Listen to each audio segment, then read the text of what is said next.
Bienvenue dans Esprit Vif, le podcast où l'inspiration devient action. Albert Einstein a dit « Le jeu est la forme la plus élevée de la recherche ». Mon invité d'aujourd'hui a quitté la finance pour la petite enfance, puis a créé 2 entreprises où le jeu, la créativité et l'accompagnement se rencontrent de façon quasi permanente.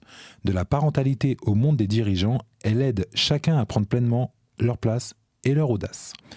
Jouer, oser, créer, 3 verbes qui représentent cette professionnelle accomplie. Je suis ravi de vous présenter Nadira Imambaksh. Merci. Je l'ai bien dit, je crois. Très bien présenté. Bonjour Nadira, bienvenue sur Esprit Vif. Comment vas-tu ? Bonjour Cédric, merci de m'accueillir sur ce podcast. Je suis ravie. Ben moi aussi. Tu as très bien prononcé mon nom de famille. Bravo. C'est déjà un premier jeu level up. C'est parti. Je me sens enthousiaste, très honorée d'être là, ravie et très curieuse de ce que ce podcast va nous faire découvrir, peut-être vous faire découvrir et moi me faire découvrir aussi sur ma pratique, sur peut-être qui je suis aussi, redécouvrir. Allons-y. Oui, parce que c'est ton premier podcast, je crois. Alors, c'est mon premier podcast filmé. Sur un studio comme ça. Donc, je suis ravie. J'ai une première question oui. Que je balance en général, qui permet justement ce que j'appelle un peu le icebreaker, qui permet d'en savoir un petit peu plus sur toi. Oui. Avant qu'on rentre dans le détail, j'ai de quoi faire aujourd'hui. Je vois que tu es bien préparée. Je suis prête à me jeter à l'eau. Allons-y. Nadira. Oui. Qui es-tu ? Ah, oh là là. Je vois que tu es bien préparée. Alors, j'ai envie de dire, tu as commencé par me présenter sur la partie professionnelle. Ouais. Finalement, c'est plutôt comment je vibre. Qui je suis, c'est aussi qu'est-ce qui me fait vibrer, qu'est-ce qui m'anime. Tous les jours, je pourrais presque te répondre qui je suis, c'est ce que j'ai été dans le passé, ce que l'on m'a transmis. Ce que je vibre aujourd'hui, là tout de suite, et ce moi en devenir. Donc je suis aujourd'hui très en joie, un être joyeux. Je suis enchantée par la vie et tous les cadeaux que la vie nous propose. J'ai envie de dire, je suis passionnée par prendre soin, par le prendre soin et transmettre. Prendre soin des 4 cadeaux qu'on a reçus sur cette terre. Donc en arrivant sur cette terre, on reçoit 4 cadeaux qui sont très précieux et donc je suis aussi garante quelque part de ces 4 cadeaux. Alors tu vas... Je note, on en reparlera, oui. Je trouve ça super beau. D'accord.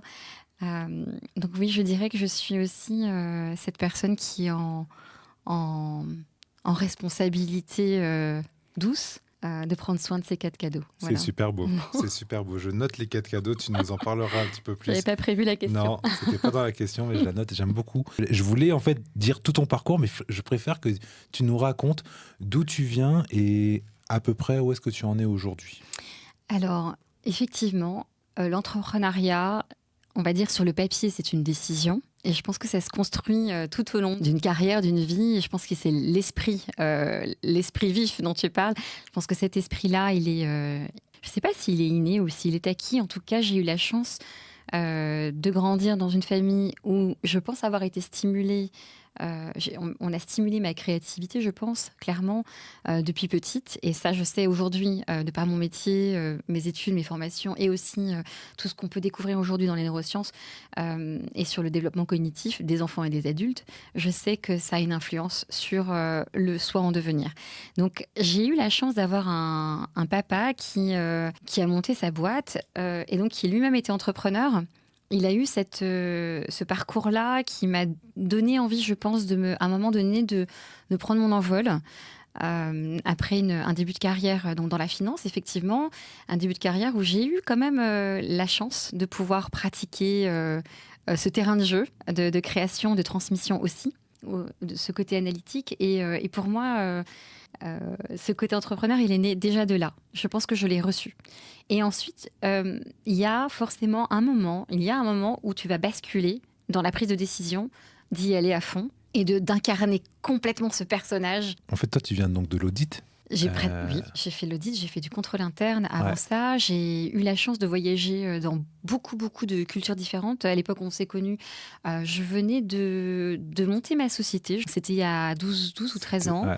Ça va vite. Et je revenais d'un début de carrière où j'ai passé plusieurs années dans la découverte de d'autres cultures, justement, d'autres façons de raisonner. Et donc, ça a beaucoup nourri ma curiosité et mon envie d'apprendre. C'est quoi le déclic? C'est quoi en fait où tu te dis, ok, là maintenant, alors comme tu l'as dit, tu as voyagé, tu as appris de différentes cultures, mais que tu as senti cette volonté, ou en tout cas cette nécessité, justement d'être plus dans le care, dans le prendre soin. Mhm. Tu en as parlé en départ quand tu t'es présenté. Donc voilà, c'est quoi ce déclic? Je pense que, tu sais, quand tu prends la décision prendre la décision de devenir entrepreneur, de créer ta boîte, ça peut être soit drivé par la peur de dépérir dans un milieu, peut-être, je vais peut-être parler pour d'autres, la peur de te perdre aussi, de perdre tes valeurs, ou de plus être aligné, cette peur-là. Ou alors ça peut être drivé par l'envie, l'enthousiasme, l'amour. Et moi, j'aime bien être plutôt drivée par l'enthousiasme, par l'amour, par l'envie.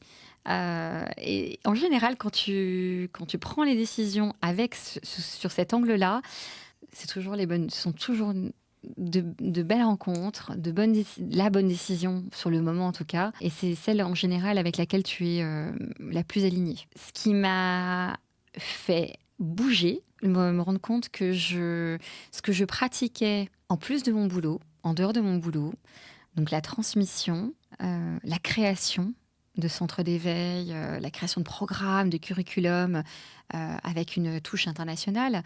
Ça, j'étais déjà à l'international, je pouvais le pratiquer en plus.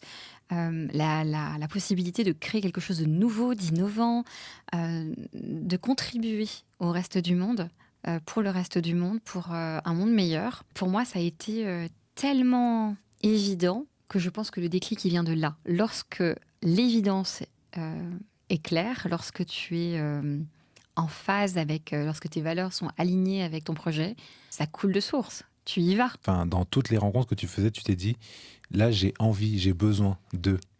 Alors, déjà, je voulais revenir sur ce que tu as dit par rapport aux deux mondes, Ouais. qui étaient, tu l'as pas dit comme ça, mais plutôt diamétralement opposés. Opposé, ouais. L'audit, alors je n'ai pas fait que de l'audit, je suis passée par le knowledge management, j'ai aussi, j'ai eu la chance de faire du contrôle interne dans différentes parties où on m'avait laissé vraiment une feuille blanche où je pouvais justement créer des jeux pour en finance pour les non-financiers. J'ai pu aussi mettre en place des processus, etc. Donc c'était captivant. Finalement, tu disais que c'était diamétralement opposé. Et finalement, moi, j'ai envie de te dire, c'est quand même très commun. Si on prend ne serait-ce que l'audit, d'accord, l'audit, c'est l'écoute. Quand tu vas arriver dans une filiale de la boîte, tu vas observer les modes de fonctionnement, tu vas écouter les gens, tu vas analyser la situation, tu vas prendre une photo de l'existant, de l'état des lieux, tu vas regarder les bons fonctionnements, les fonctionnements optimaux, et tu vas regarder là où ça pêche un peu et là où tu pourrais les aider à fonctionner de façon plus performante, plus optimale, peut-être dans une qualité de vie aussi meilleure au travail. Et tu vas mettre en place des plans d'action avec les personnes concernées et tu vas suivre ces plans d'action. Finalement, est-ce que c'est très différent du métier que je fais aujourd'hui ? Mais, tu vois, je n'avais pas vu l'audit de cette manière. Ah, je trouve ça très intéressant, la manière dont tu présentes, la manière de conscientiser ce qu'est l'audit. L'audit, tu vois, au premier truc, on se dit, on pense analyse, on pense chiffres, on pense redressement. Oui, stress. Voilà, oui. Pas bien. C'est comme ça que j'étais accueillie dans les filiales. Ouais.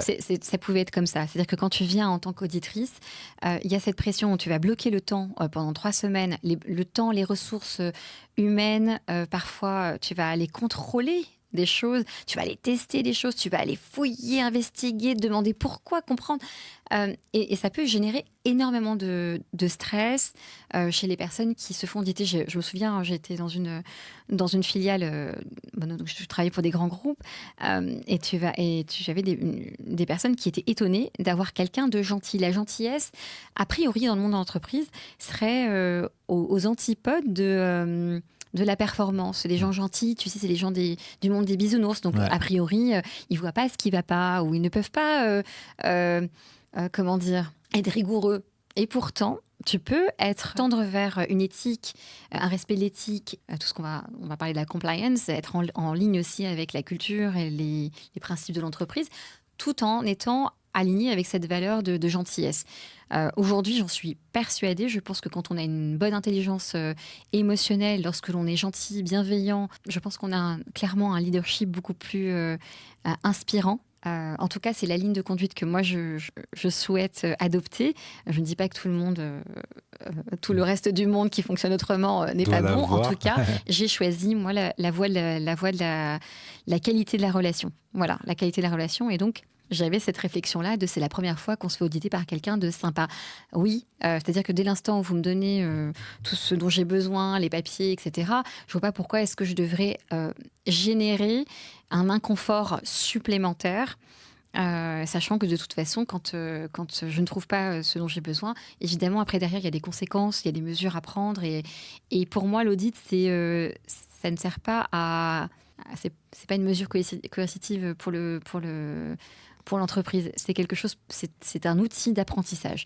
Et pour moi, je crois que c'est vraiment mon leitmotiv, c'est tout ce qui peut être une fenêtre d'apprentissage, allons-y. Ce qui est intéressant à nos niveaux d'audit, en général, enfin je dis l'audit, mais même au niveau corporate, en général, ce qu'on attend de toi, c'est que tu trouves des choses qui ne fonctionnent pas et qui vont te rapporter de l'argent. Parce qu'une société, une entreprise, et tu le sais aussi bien que moi, une entreprise a besoin pour sa pérennisation, pour assurer sa pérennisation, de générer des bénéfices et donc faire attention à tout ce qui peut générer des coûts. Générer des coûts inutiles. Ouais. Mm-hmm. En tout cas, merci. Franchement, alors tu vois, je vois l'audit autrement. Service, comme on dirait en Suisse. Non, mais on dit comment ? Service, en général. On dit service. Ok. Avec plaisir. Avec plaisir, de rien. Quand on s'est connus, tu avais créé Nadi Poppins. Oui. Alors bon, vous l'aurez qui existe encore, super. Oui, Nadi, danse de la joie. Nadi, alors pourquoi quand j'avais trouvé le nom top, Nadi Poppins, moi ça m'a fait penser immédiatement à Mary Poppins. Évidemment. Donc j'avais compris qu'il y avait un lien en fait avec Poppins, d'ailleurs qui était hyper intéressant, et Nadi pour ton prénom. Alors ma maman m'appelait Nadi quand j'étais petite. D'accord.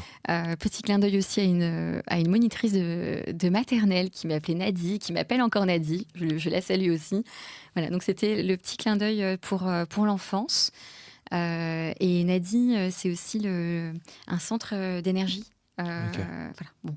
Non, mais vas-y, je t'en prie. Les tu peux parler. Les nadis sont des petits points d'énergie, voilà, voilà, des concentrations d'énergie. D'accord. Et on la trouve où cette énergie ? Dans le corps, par exemple.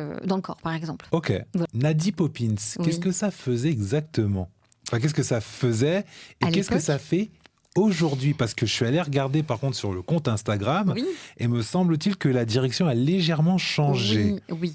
Alors la première branche, on va dire, de Nadi Poppins, alors je ne sais pas si tu te souviens de la baseline, c'était révélatrice d'instants précieux, révélateur d'instants précieux. Ouais. Pour moi, travailler dans l'enfance, travailler dans les premières années de l'enfant, investir dans les premières années de l'enfance, c'est essentiel si on veut demain, aujourd'hui et demain, vivre dans une société civile plus équilibrée, plus heureuse, plus enthousiaste, avec une qualité de vie et des rapports humains plus équilibrés. Et donc, je me suis dit que c'était important pour moi. J'avais envie de contribuer dans ce sens-là, de vraiment travailler avec les parents sur le développement, sur ces premières années de développement psychomoteur, de développement psychomoteur, et ces premières années où le système cognitif va être en pleine effervescence sur toute la partie émotionnelle sur laquelle on n'a pas appris finalement, ou peut-être dans certaines familles, sur ma génération en tout cas,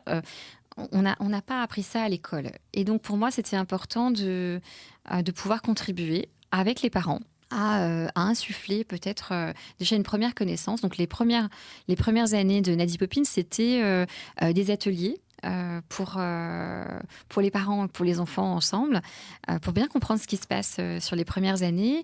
Et puis, il y avait toute une partie animation aussi. J'ai animé des anniversaires aussi. On a animé des centres d'éveil et des ateliers. Ça me paraît loin et en même temps, et des ateliers autour de pédagogie alternative, type Montessori, Highscope, d'autres façons d'apprendre qui donnent envie et qui sont aujourd'hui reconnues par l'usage et par l'expérience comme beaucoup plus enrichissantes que la façon dont on va apprendre dans des structures plus traditionnelles, en tout cas en France. Quand tu as lancé en fait Nadi Poppins, là j'ai l'impression que tu proposais plein de choses. Alors oui, l'accompagnement de parents de jeunes enfants. J'avais aussi une boutique en ligne. Oui. Donc tous les produits qui répondaient à une certaine éthique, donc des partenaires. Pour moi, j'avais envie d'avoir des partenaires autour de la lecture, autour de la nutrition, autour de la stimulation cognitive des sens sensoriels, avec une éthique, avec des matières éco-responsables, etc. Donc j'avais cette boutique en ligne qui existait, et donc pour moi c'était important en parallèle de tester aussi est-ce que ma population, en tout cas les premières années, est-ce que ma population, ma cible, allait répondre ou non à ça? Est-ce que je pouvais leur donner envie de tester d'autres choses que ce qu'ils pouvaient trouver de façon plus classique sur le marché ou voilà. Ouais. Et j'ai repris un CAP. Et puis, entre-temps, j'ai été formée sur plein d'autres choses en psychologie positive. J'ai travaillé sur les forces, j'ai travaillé sur le ludo-éducatif, j'ai appris aussi la posture de coach. Donc, j'ai été formée il y a quelques années au coaching professionnel. Et c'est vrai que ça permet de compléter la posture, pouvoir poser des questions différemment, pouvoir être avec une écoute différente. Donc là, il y a toute la partie CNV, communication non violente, qui vient aider la posture, qui vient moi m'aider à avoir une posture différente avec les personnes qui m'entourent. Je ne vais pas dire que mes clients et mes clientes, je veux dire aussi tout mon entourage. Et c'est ça qui fait que tu peux aussi influencer de façon systémique toute la famille. Je t'interromps parce que mais en fait je voulais juste rester un peu sur le CAP. En fait, tout ce que tu as appris et justement toutes les offres que tu proposais, qu'est-ce qui t'a donné envie de dire ok, j'ai envie de mettre en place le jeu pour l'apprentissage. J'ai envie que l'apprentissage soit fun. Est-ce qu'il y avait une offre ou est-ce qu'en fait il n'y avait pas d'offre du tout, même en termes de livres ou autre, et donc tu t'es dit ok, il y a un manque. Oui. Et je vais donc appliquer, on va dire, cette méthode d'accompagnement de cette façon. Oui, il y avait un manque à l'époque, donc c'était il y a 14 ans à l'époque, c'était quand même quelques années. Je me souviens avoir... confession. Je me souviens être allée présenter mon projet qui était innovant, avec une approche de pédagogie positive et autres. Et alors, c'est venu aujourd'hui, tout le monde en parle et on vient même presque... se dire que oui, c'est trop, etc. Et c'est OK. Bon, je pense qu'il y a une confusion entre le laxisme et le laisser-faire et ce que c'est vraiment la pédagogie positive et la psychologie positive. En tout cas, moi, j'avais envie d'insuffler ça dans mon environnement à l'époque, donc à Boulogne-Billancourt. Et j'étais allée voir... une élue en charge de la petite enfance, et je pense que c'était beaucoup trop tôt. Et tu vois, c'est ça qui est délicat, c'est parfois quand tu viens avec quelque chose, un projet innovant, si la personne en face de toi n'est pas prête ou n'est pas encore inspirée, parce que c'est trop tôt pour elle ou que c'est trop tôt pour la société dans laquelle tu vis, alors ça peut passer à côté. Ouais. Et à l'époque, je me suis vue recevoir un gros stop. De non, on n'y va pas, c'est n'importe quoi votre histoire. Bon, et regarde aujourd'hui à quel point on met de l'importance sur l'éducation, sur la qualité de relations, en tout cas je l'espère, que ce soit les relations de couple, que ce soit les relations familiales ou autres. Alors ça, c'était ce qu'était Nadi Poppins à l'époque. Ça a évolué, ça m'a fait évoluer, ça fait évoluer les offres. Ouais. Je crois que c'était un petit peu la question vers laquelle tu allais. Ça fait évoluer mes offres en observation du marché, en observation aussi ton chiffre d'affaires, puisque c'est comme ça que tu choisis aussi tes offres. Tu articules, tu modifies, tu jongles avec ce qui répond à un instant donné. Et je pense que l'agilité est très importante quand on est à son compte et quand on offre des services.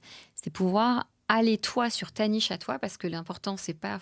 C'est très intéressant ce qu'on va te dire, oui, mais il n'y a pas un marché qui va... Est-ce qu'il y a un marché ? Est-ce qu'il y a un marché ? Est-ce que tu peux répondre à ce marché ? Il y a une autre posture qui est la stratégie de l'océan bleu.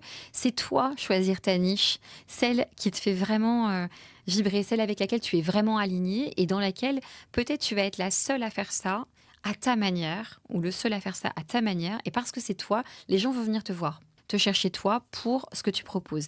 Soit tu vas répondre au faire plaisir à des clients potentiels et peut-être que tu vas t'éloigner. Il y a un risque que tu t'éloignes de ta vibe, de ta philosophie, de tes valeurs. Tu t'ancres sur ce que vraiment tu es, ce que tu souhaites faire avec l'élan du cœur, avec l'audace, avec l'enthousiasme, avec cette générosité qui peut émaner de ton cerveau, de ta tête, de ton corps. Et tu sais quoi ? Quand tout ça s'est aligné, les gens viennent. Ils viennent pour ce que tu proposes. Et même si c'est niche. C'est super beau. 1, c'est super beau. 2, c'est super puissant. Tant que je suis dans cette mouvance-là, je ne peux que, quelque part, anticiper, peut-être satisfaire aussi une certaine clientèle. Tu mentionnais que je fonctionnais à l'intuition. Ouais. C'était ta sensation. Oui. Alors, j'ai envie de nuancer un tout petit peu ça. L'élan du cœur, oui. L'intuition, oui. Et en même temps, tu sais, il y a ce petit côté analytique, ce petit côté aussi, et mon bagage, mon background de finance qui font que, et puis une réalité business aussi, qui font que de toute façon, je regarde les chiffres. C'est très bien. Je regarde les chiffres, je regarde ce qui fonctionne moins. Je regarde aussi la raison pour laquelle j'ai mis de côté la boutique en ligne, par exemple, c'est que... Pour vraiment faire de la marge, il fallait que je fasse beaucoup de volume pour gagner beaucoup d'argent autour de ça et que l'investissement en temps, en énergie que ça me coûtait, le ROI, le return, le retour sur investissement, les calculs sont pas bons, Kevin. Ouais. Donc, alors là... Et là, je me rends compte que dans le service, je m'éclate, que les produits, je peux de toute façon les mettre en avant à un moment donné parce que j'ai cette connaissance aussi du pourquoi, du comment et à quoi ça sert. Et en même temps, je m'amuse en animant des formations, parfois en intervenant dans le conseil. J'ai toujours ce côté-là d'amusement. Ouais, c'est super. Et donc, oui à l'intuition, oui à l'élan du cœur, et oui, et en même temps, il y a la tête aussi, qui est beaucoup là. Comme je te disais, j'aime apprendre. Et donc, pour moi, c'est important que les choses soient aussi rationalisées, qu'elles soient organisées, formalisées. Je me fais accompagner sur des terrains où parfois, je n'ai pas l'élan de le faire. Donc, j'ai un comptable, j'avais une juriste aussi voilà, pour toute la partie juridique. Je m'entoure, j'utilise des outils, des CRM, de RP, etc. pour pouvoir organiser et professionnaliser tout ça. J'ai une agence de com qui va justement m'aider sur les visuels, sur la partie plutôt marketing, etc. Donc c'est vrai que j'ai envie de te dire, tout ce qui m'anime un peu moins, ou que les autres font mieux que moi, je le délègue. Merci pour toutes ces... J'aime même pas dire Je me laisse guider. Écoute, ça fonctionne très bien. J'ai l'impression que ton fil... Le fil fonctionne. Et justement, donc, sur ton compte Instagram, je suis allé regarder justement donc, Nadie Poppins et j'ai vu que là, tu accompagnais les belles-mères à prendre leur place. Alors, aujourd'hui, Nadie Poppins, c'est toujours l'accompagnement de parents de jeunes enfants. Ouais. Il y a toujours cet accompagnement. Au fil des années, j'ai aussi accompagné beaucoup d'adolescents. J'adore cette période-là aussi. Je la trouve très challengeante, je la trouve confrontante. Je la trouve confrontante de façon douce aussi. Je pense que cette période-là vient chercher les parents et les beaux-parents et les adultes. Ça vient nous chercher. De toute façon, les enfants viennent souvent nous chercher. Pouvons porter notre attention un peu plus. Peut-être certaines blessures, peut-être certaines... ils sont à la fois impertinents et tellement pertinents. Donc, j'ai proposé cet accompagnement-là parce que il se trouve que notre société évolue, qu'il y a de plus en plus... de familles, de couples divorcés et de familles recomposées. Parfois, ça peut générer une grande souffrance des beaux-parents sans enfants. Donc, c'est aujourd'hui aussi une des cibles que j'ai décidé d'accompagner. Prendre sa juste place, et quelque part, c'est aussi retrouver sa place assertive, de façon équilibrée, tout ce qui peut éviter le conflit sans pour autant se retrouver en paillasson. Donc, comme diraient certaines figures en communication non violente, ni hérisson ni paillasson. Donc, comment retrouver cet équilibre-là entre, tu vois, de pouvoir t'exprimer sans exploser à un moment donné, donc en reconnaissant ce qui se passe chez toi, donc là, sur la partie émotionnelle, pouvoir comprendre le besoin qui est nourri ou qui n'est pas nourri, et donc pouvoir derrière formuler une demande claire, une demande juste assertive, pour que la personne en face puisse se sentir déjà connectée, respectée, valorisée, et puis être à l'écoute.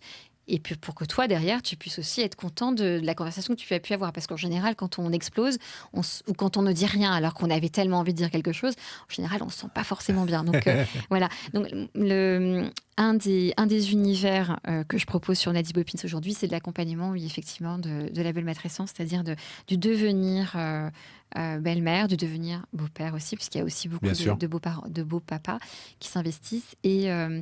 Et faire connaître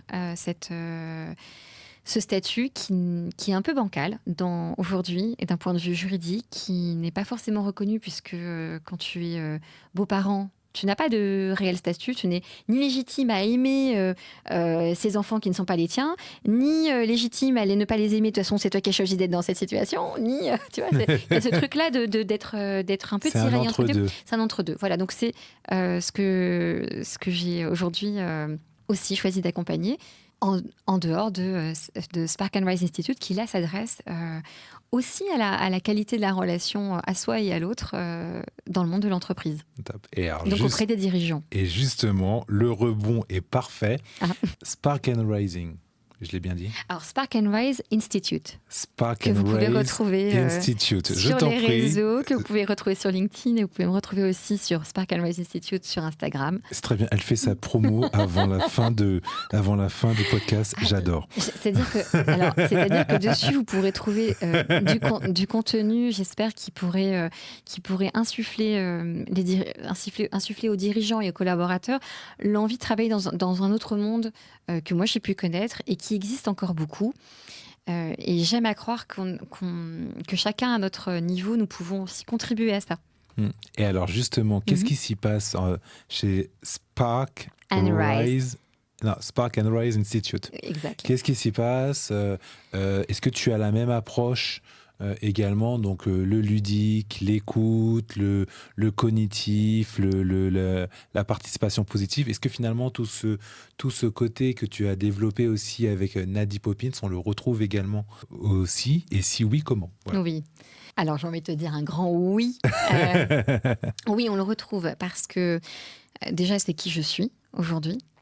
C'est quelque chose d'intégré, c'est quelque chose que je vis, c'est une façon d'être aussi. Donc quand j'anime une formation, je pense que j'étais déjà comme ça à l'audit. Je me rends compte que je m'amusais, enfin pas à l'audit d'ailleurs, à l'époque où je transmettais, j'étais en contrôle interne, et j'animais des jeux sérieux pour pouvoir apprendre, puisqu'on apprend mieux en s'amusant. Donc oui, quand je suis en coaching collectif, évidemment, je vais plutôt être dans une posture de coaching. Quand je suis en formation, on va faire des choses ridicules, qui ont l'air ridicules, où on va se prendre... Là, par exemple, la semaine dernière, j'étais... alors, je ne donnerai pas le nom de la structure. Pas besoin de dire, il n'y a pas besoin de dire. En tout cas, j'accompagnais... c'était dans le médico-social, j'accompagnais un groupe de cadres de santé, des membres de comité de direction, ainsi que d'autres soignants. Et ce sont des personnes à qui on demande de prendre des décisions sérieuses régulièrement, qui ont la vie de personnes entre les mains, constamment, donc ils sont en hypervigilance, en constante sollicitation, qui ont un niveau de stress, je pense, qu'on ne soupçonne pas. Alors là, si des membres du gouvernement m'entendent, et je te le souhaite, écoute, j'aimerais. Cédric, J'espère, ça c'est un de mes why, j'espère que très prochainement, nous aurons la chance de vivre cette valorisation des métiers du prendre soin, du métier du care. Ces personnes qui font des études longues ou moins longues et qui sont payées au lance-pierre et qui prennent soin de nos petits, que ce soit dans la santé, dans l'éducation, qui prennent soin de nos personnes âgées, de nos aînés, de ces personnes du grand âge et au grand cœur et aux grandes connaissances, grande sagesse. Ces personnes-là ne sont pas assez valorisées encore, pour le moment. En tout cas, chez nous en France ici. De l'autre côté de la frontière, donc côté, je vais dire chez moi, le côté en Suisse, c'est vrai que l'approche est un peu différente. Et dans d'autres pays où la santé est payante et l'éducation est payante, dans beaucoup de parties du monde, je pense qu'on valorise un peu plus ces métiers-là, d'un point de vue social, reconnaissance sociale, et aussi d'un point de vue financier. Et donc ces personnes-là, qui ont l'air très très sérieuses, eh bien, je vais déconstruire un peu l'image et on va travailler sur l'image de soi. Et donc, ils se retrouvent à jouer un grand Shifumi géant dans la cour, dans le jardin, en faisant cote, en se déplaçant et je n'en dis pas plus. C'est en un tout cas, Squid Game non violent. Pardon ? C'est un Squid Game Alors, non violent. je n'ai pas vu la série justement peut-être parce que c'est trop violent et que j'ai envie je choisis ce que je mets dans mon cerveau et donc peut-être que voilà, c'est peut-être une des raisons pour laquelle je n'ai pas regardé. J'ai cru comprendre que c'était assez violent et là non, c'est vraiment très drôle. C'est pétillant, c'est drôle. Tu travailles sur l'image de toi, qui est quand même une des composantes de l'estime de soi. Tu vas travailler sur un rapprochement naturel des collaborateurs, des personnes qui ne se sont jamais vues dans cet état. C'est une chance inouïe. Et moi, d'assister à ça, écoute, qu'est-ce que ça permet ? En plus, derrière, parce que c'est complètement intéressé, ces petits jeux-là, ça permet du rapprochement dans les équipes. Ça permet de moins se prendre au sérieux. Ça permet de se bouger, d'être en mouvement. Et parce que moi, derrière, j'ai besoin d'eux. J'ai besoin de leur cerveau, j'ai besoin de leurs idées, j'ai besoin de leur côté pétillant, j'ai besoin qu'ils soient réveillés pour la suite de la formation. Alors justement, restons sur le sujet de la formation. Je t'en prie. Restons sur le sujet de la formation. J'ai envie d'aller sur... je sais que tu aimes cuisiner. Ah oui. Alors, on va pas aller dans... Je vais pas te demander de recettes de cuisine ou autre, mais par contre, je voulais faire un peu justement le passage. Oui. Comment, en fait, tu conçois ta cuisine professionnelle, c'est-à-dire comment tu crées tes programmes, comment ça se dessine dans ta tête. Alors la première chose, je pense que je viens écouter les besoins de mes clients qui sont venus me chercher pour différentes raisons, parce qu'ils ont entendu parler de peut-être d'une approche Montessori pour les personnes âgées, d'inspiration Montessori, ou alors une approche plutôt IA et neurosciences. Je pense que les personnes qui viennent me chercher savent déjà ça. Et ensuite, je vais écouter de quoi ils ont besoin. Où est le point de départ ? Mon point de départ à moi, il est sur le client, sur les besoins du client. Si je te propose une formation qui est géniale pour moi et qui est au bout du compte, et c'est ce que j'entends beaucoup de certains clients qui ont été déçus d'autres formations et qui me disent en fait, c'est du sur-mesure. Ce qui vient me driver moi, c'est décortiquer, et ça je pense que c'est grâce à mon passage à l'audit aussi, décortiquer, analyser ce qui va finalement permettre le rebond, la transformation, la métamorphose de l'entreprise, de la condition de vie, de l'équipe, parfois du fonctionnement de l'équipe, de l'organisation, voire du mindset du dirigeant. Quand c'est l'accompagnement de comité de direction. Je monte cette formation-là et après, c'est l'envie d'apprendre. Et donc, soit je réunis... donc ça, c'est le propre de l'association d'idées. Donc, tu vas faire converger à la fois tes compétences et tes connaissances acquises et tu vas les combiner avec de nouvelles connaissances, de nouvelles recherches. Et alors, pour moi, après, c'est le terrain de jeu. C'est-à-dire que je vais aller me renseigner, me documenter, aller sur le terrain, voir comment ça se passe. Et après, je vais dessiner ma feuille de route, pratiquer et ajuster. Et après, c'est toute cette expérience-là qui fait que j'arrive sur le terrain à pratiquer l'agilité cognitive et la flexibilité mentale. Le mot agilité, il est mal compris. Je le vois en fait avec les étudiants à qui je donne des cours. Oui. Et justement, on parlait de ce sujet sur l'agilité. Ça demande vraiment aussi une réflexion sur soi-même. L'agilité cognitive, c'est ton aptitude aussi à réagir dans un milieu incertain, dans un milieu ou dans un contexte inconnu. Et donc, faire appel à des connaissances passées. Et cette agilité-là, elle est possible avec de l'entraînement aussi. Ouais.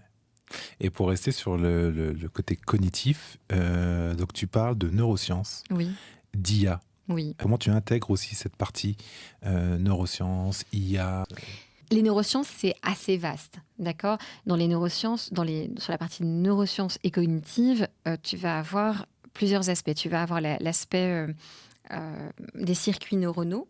Donc ça peut être favorisé à travers plein de choses. Ça va être favorisé, par exemple, par rapport à la répétition. Ça va être favorisé par rapport à ce que ta façon de te questionner, ta façon de... les répétitions qui vont venir, ça va être aussi stimulé par ce que tu vas... La façon dont tu vas te nourrir, la façon dont tu vas réfléchir va dépendre, par exemple, de ton sommeil. Ouais. Si tu dors bien, si tu es reposé, tu vas avoir peut-être plus de clarté mentale. Ouais. D'accord ? Donc pour la créativité, c'est juste fabuleux. Ta créativité va aussi dépendre de ce que tu manges, de la façon dont tu t'alimentes, dont tu te nourris. Ça va être ce que tu regardes, ce que tu apprends, les supports sur lesquels tu vas apprendre, la façon dont tu te nourris aussi physiquement, physiologiquement. Et donc, tu vas avoir des aliments qui vont soutenir la créativité. Donc, par exemple, la consommation d'oméga 3, donc des fameux oméga 3, ça va améliorer la fluidité de tes membranes neuronales. Ça va stimuler aussi la communication synaptique, donc des circuits qui vont... se connecter entre eux. Se connecter, donc cette fameuse connexion entre les neurones. Si tu consommes des polyphénols, par exemple, les myrtilles bio, du cacao, donc le chocolat, avec modération, tu vas réduire ton stress oxydatif. Et donc ça va soutenir ta neuroplasticité, donc ta capacité aussi à renouveler, à ton cerveau à se renouveler. Okay. Donc, tu vas avoir ça dans le thé vert, tu vas retrouver ça dans les myrtilles, les framboises, le chocolat noir à plus de 70%, 70%. Voilà. Donc, tu vas aussi consommer par exemple plus de légumes verts, et donc ces légumes verts là ils vont permettre ça va favoriser la synthèse des neurotransmetteurs. Alors aujourd'hui il y a de plus en plus d'études qui commencent à émerger, il y a d'études scientifiques qui commencent à ressortir sur ce sujet là, mais en tout cas aujourd'hui on fait un lien entre ce que tu consommes et les maladies neurodégénératives. Et donc, quand tu me demandes quel lien on peut faire entre la technologie et le cerveau, eh bien aujourd'hui, et c'est encore des études récentes, donc je vais rester prudente sur ce qui ressort, l'utilisation de l'IA totale, complète, ou j'en veux dire même à outrance, pourrait empêcher certaines parties du cerveau de s'activer.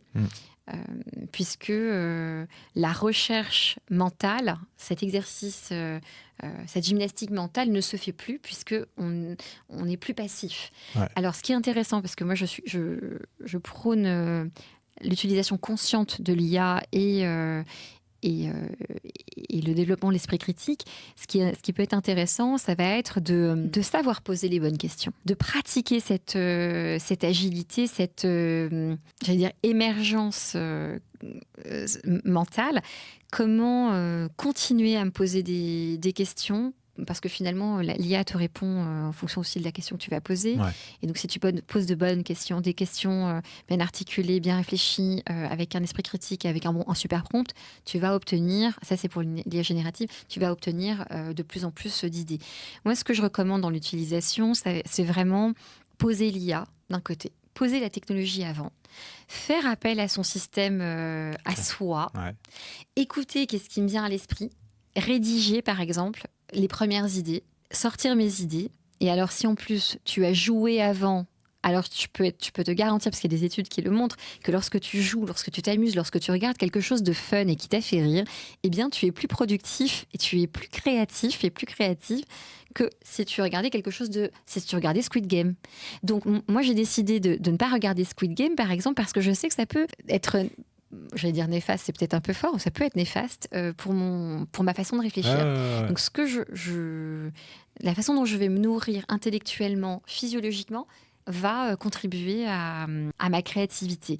La façon dont j'utilise l'IA aujourd'hui, par exemple, lorsque j'accompagne dans des programmes de leadership, donc des dirigeants, je vais utiliser l'IA pour pouvoir jouer, pouvoir obtenir des synthèses et des résultats qui vont être une base de discussion, pour et d'échanges avec ces dirigeants-là pour pouvoir derrière construire des plans de développement comportementaux, puisque c'est pour ça ils viennent te voir aussi. C'est pour pouvoir parfois avoir de meilleures relations avec leurs collaborateurs, pouvoir fédérer leurs collaborateurs ou leurs collaboratrices. Ça va être aussi pour avoir une meilleure relation à soi. Ça va être, donc l'OMS parle de trois grandes fonctions pour être un leader authentique et adopter une posture de leadership authentique. Tu vas avoir justement l'agilité cognitive, tu vas avoir l'ancrage émotionnel et tu vas avoir les relations authentiques. Donc ça, ce sont les trois grands champs qui font que tu es un leader authentique et aussi performant. Ce que j'aime bien faire, c'est faire articuler le tout. Donc j'ai une approche assez holistique, à la fois technologique, une bonne écoute de soi. On n'en a pas assez parlé, je pense, encore sur le podcast. Et pour moi, c'est une sagesse tibétaine qui dit « Si tu écoutes ton corps lorsqu'il chuchote, tu n'auras pas à l'entendre crier ». Quelque chose que j'aime insuffler, tu vois, en dehors de la technologie, en dehors de l'IA, en dehors des études de neurosciences, c'est vraiment... si quelque part écouter aussi ce qui se passe dans ton microbiote, dans tes microbiotes, pas uniquement intestinaux, en tout cas pouvoir écouter ce qui se passe dans ton corps, dans ton cœur et dans ta tête, et le tout articulé fait que ça s'imbrique parfaitement. De plus en plus de personnes qui accompagnent d'autres personnes pourront avoir cette approche-là, avec tous ces points d'entrée, pour comprendre vraiment l'humain de façon plus globale, et de façon aussi qu'une certaine déontologie et un certain cadre. Voilà. J'ai rien d'autre à dire pour l'instant. C'est intéressant. Ça nous amène en fait à la suite. J'ai envie qu'on joue un peu. Allez. Ce que je te propose, oui. C'est un petit jeu. Oui. Tu accompagnes les gens à trouver leur juste place. J'avais envie donc qu'on aille un peu sur le sujet de ces personnes qui ont peut-être ouvert la voie dans ton domaine. Nous allons travailler sur différents aspects. Je te propose d'abord de commencer sur le quiz Esprit Vif. Allez. Vrai ou faux? Maria, tu en as parlé en plus tout à l'heure, Maria Montessori aurait créé sa première école pour enfants défavorisés. Vrai ou faux? Vrai. À l'origine... je t'en prie. À l'origine, c'est vrai que donc c'est Maria Montessori qui était italienne, avait destiné ça aux enfants, la Casa dei Bambini, pour donner accès justement à une forme de stimulation d'éducation aux enfants défavorisés. Et aujourd'hui, ça a été tellement détourné, tellement apprécié qu'aujourd'hui, il n'y a que il y a essentiellement des familles fortunées ou alors qui sont plutôt aisées, on va dire, qui ont en tout cas un revenu suffisant pour pouvoir payer des écoles souvent privées. Montessori, qui est devenu un label, entre guillemets malheureusement, parce que ça veut dire que ça pourrait empêcher aussi certaines personnes d'y accéder. Et donc moi, c'est vrai qu'un des principes, c'était de pouvoir donner accès à plus de monde. Alors pas uniquement Maria Montessori, et il y a d'autres pédagogues et d'autres pédagogies, d'autres approches avec lesquelles j'ai travaillé, qui sont aussi intéressantes. D'accord, excellent. On apprend encore plus. Voilà. Le mot coach, est-ce que tu sais d'où il vient? Alors, le mot coach viendrait du mot hongrois koksi, qui désignait une voiture à cheval. Est-ce que c'est vrai ou est-ce que c'est faux? Un coach, c'est possible. C'est bien possible parce que c'est bien possible puisqu'en anglais, alors tu vois, en anglais, c'est aussi une signification très proche. Donc, tu peux parler d'un véhicule coach. Qu'est-ce que tu penses déjà de ce petit jeu? Très bien, j'adore. Moi, j'adore jouer. Qui a dit « Le jeu est le travail de l'enfant » Jean Piaget, Françoise Dolto ou Bruno Bettelheim? Piaget? Joli. Les deux. Et allez, justement, on parlait donc de questions juste avant. Selon toi, quel pourcentage de notre créativité perdons-nous entre l'enfance et l'âge adulte? 50%, 75% ou 90%? Entre l'enfance et l'âge adulte? Ouais, de notre Est-ce que créativité. tu parles de notre créativité? Ouais. Alors, est-ce que tu parles à la partie optimiste de Nadira? Parce que moi, j'ai envie d'être... Ça dépend, est-ce que tu suis... Quel style de vie tu souhaites avoir? Alors, Si tu as une vie où tu es entouré de personnes qui stimulent la créativité, alors j'ai envie de te dire le chiffre le plus bas. Ouais. Si tu es entouré de personnes qui te dévalorisent régulièrement, qui ne laissent pas la place à l'erreur, des personnes qui vont plutôt, ou dans des cultures d'entreprise, je dis des personnes, ça peut être la famille, ça peut être ta première source de contrôle, d'esprit. Si jamais on te dit... tu ne peux pas faire ça et tu peux pas faire ça. Et puis si tu rates, c'est très grave. Finalement, cette culture de l'échec, elle n'est pas acquise. Et ça veut dire que tu vas être beaucoup plus réticent à être créatif, à prendre des risques. Ce qu'on remarque en entreprise, c'est que dans les équipes où on a laissé la place à l'erreur, eh bien, ces équipes-là vont faire moins d'erreurs, vont prendre plus de risques mesurés, et donc vont être plus performants que les équipes où on aura développé plutôt une peur de l'erreur, une peur de rater, et on aura aussi, par conséquence, développé une culture de la méfiance. D'accord. C'est-à-dire que si tu te trompes, très souvent, les équipes qui se trompent et où il n'y a pas cette culture de l'erreur vont cacher l'erreur, l'échec, par peur de représailles, par peur d'être viré, par peur. Et finalement, ce sont des équipes qui perdent plus d'argent, donc avec un impact financier beaucoup plus important. C'est hyper intéressant de voir comment ça. Alors pour revenir à ta question, j'ai envie de croire que nos métiers vont dans le sens d'avoir le chiffre le plus bas que tu as annoncé. Donc 50, 75 ou 90? Donc je dirais la plus petite. 50%, c'est ça? Oui. Eh bien, j'aurais voulu aussi te dire oui. Malheureusement, j'aurais voulu te dire... Venez travailler avec nous. Entourez-vous de gens qui vous poussent, qui vous tirent vers le haut. Entourez-vous de personnes qui vous tirent vers le haut. Ça veut dire que les gens qui sont dans mon métier ont du travail. Ouais. Et ont encore des choses à partager. J'ai vu que tu avais une boîte. Oui. C'est quoi? J'ai apporté une boîte parce que je me suis dit que peut-être tu poserais des questions qui seraient autour de la créativité. Ok. Qu'est-ce qu'il faut faire? Faut que Alors, je pioche. Je sais pas si... ça va faire un long podcast. T'inquiète. Alors, tu peux piocher. Alors, ce sont des techniques qui permettent de stimuler la créativité. Et donc, à toi de jouer, d'en prendre une.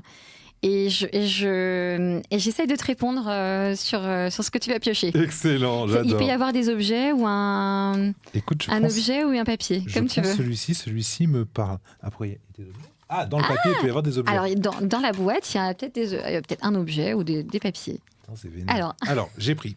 Alors, il y a écrit « ennui intelligent ». Oui, l'ennui intelligent. Ah ouais. La mienne, elle est là.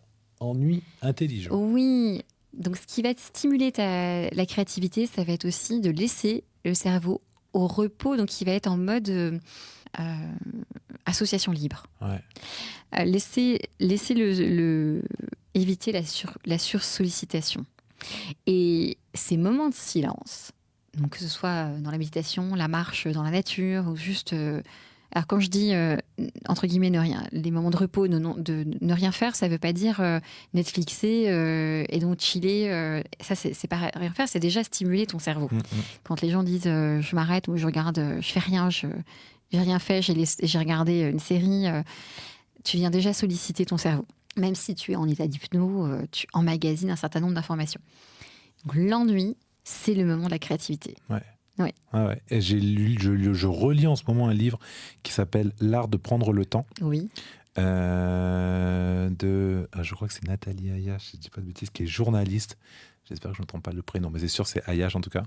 Et on est arrivé sur un chapitre où justement on reparle de la nécessité de s'ennuyer. Oui. Parce que les gens ne le font pas. Les gens ont besoin de prendre leur téléphone, de regarder en fait ce qui se passe, de toujours en fait avoir la sensation d'être stimulé, comme si finalement faire quelque chose en permanence allait en fait à contresens de je ne fais rien, je m'ennuie, je perds mon temps. Oui. Et dans le livre, elle en parle, elle dit en fait justement ne rien faire, c'est aussi s'accorder du temps, donc recréer de la créativité, recréer une autre manière de penser, et les gens ont du mal à le faire. Donc, parce que dans notre société, l'oisiveté est synonyme de paresse. Ouais. Et la paresse a très mauvaise presse. Exactement, c'est joli. un autre, et puis Allez. Après, ça sera à toi, j'aurai quelques... Je vois celui-ci qui a l'air plutôt gros. Ah, alors ça... Oh, j'adore. Ah, c'est super. C'était ce que j'avais écrit en plus au départ. Donc, on va pouvoir en parler. Alors, prendre soin de mes 4 cadeaux. Oui. Santé. Oui, la santé, donc j'ai la santé mentale et la santé physique. Pour moi, c'est vraiment les deux qui s'articulent, qui font que lorsque tu prends soin de cela, tu vas pouvoir aussi alimenter tout le reste. La planète. Oui, notre environnement qui souvent est dissocié de nous, alors qu'on fait partie d'un grand tout. La tribu. La tribu, c'est alors pas uniquement la famille biologique, ça va être aussi les gens qui vont t'entourer, donc les relations. Et donc pour moi, une de mes valeurs fortes, c'est quand même l'amour. Ouais. Je fonctionne beaucoup à l'élan du cœur. Et donc lorsque tu prends soin de tes relations, tout s'ouvre. Wow. Alors les relations, ça va être la relation à soi et la relation aux autres. Ouais. T'as été émue quand t'en parlais. Oui. C'est beau. Et le temps. On en parlait juste avant, le temps. Et oui, le temps est précieux aussi. Choisir de... C'est super beau. J'espère qu'on pourra le voir, mais je le remettrai sur Insta. C'est magnifique. Hop. C'est magnifique. Voilà. Donc le temps est précieux puisque c'est la seule chose qui s'écoule et que l'on ne peut pas rattraper finalement et qu'on peut choisir. Je peux choisir chaque moment, à chaque seconde, d'en faire un cadeau et de le partager, de le ralentir par la conscience ou de l'accélérer parfois aussi. Donc oui, c'est très précieux. J'adore qu'on termine sur celui-ci et en fait, c'est déjà la fin du podcast. Je vais te laisser le mot de la fin. Le mot de la fin, c'est où est-ce qu'on peut te retrouver? Qu'est-ce que tu voudrais dire? Voilà, pour clôturer en fait ce podcast qui a été hyper enrichissant. On a parlé de jouer, de s'amuser, de prendre le temps pour soi, de se reconnecter, d'intelligence collective. Voilà, quel sera le mot de la fin que tu voudrais laisser? J'ai envie de dire merci. Une gratitude justement pour déjà de m'avoir reçu. Je te remercie. Gratitude aussi de pouvoir exprimer. Comme je te disais, la transmission, c'est important pour moi. Et si ces quelques mots ont pu inspirer sur le champ des 4 cadeaux, si ça a pu inspirer des personnes, alors je serai très heureuse. Merci à toi. Merci à toi. Franchement, c'était super. Le prendre soin, je suis content de l'avoir tiré celui-ci. Je vais le garder même pour moi, vraiment. Merci à toi d'avoir participé à ce podcast. C'était un vrai plaisir de t'avoir. Merci aussi à vous, à l'audience. On est sur une plateforme de podcast. N'hésitez pas à partager ce nouveau rendez-vous s'il vous a plu, à liker, à donner de la force. Et puis, je vous dis à très vite pour un nouveau numéro et Nadira, on se revoit très vite, je t'embrasse. Merci à toi, à très vite. Ciao, ciao. Au revoir à vous.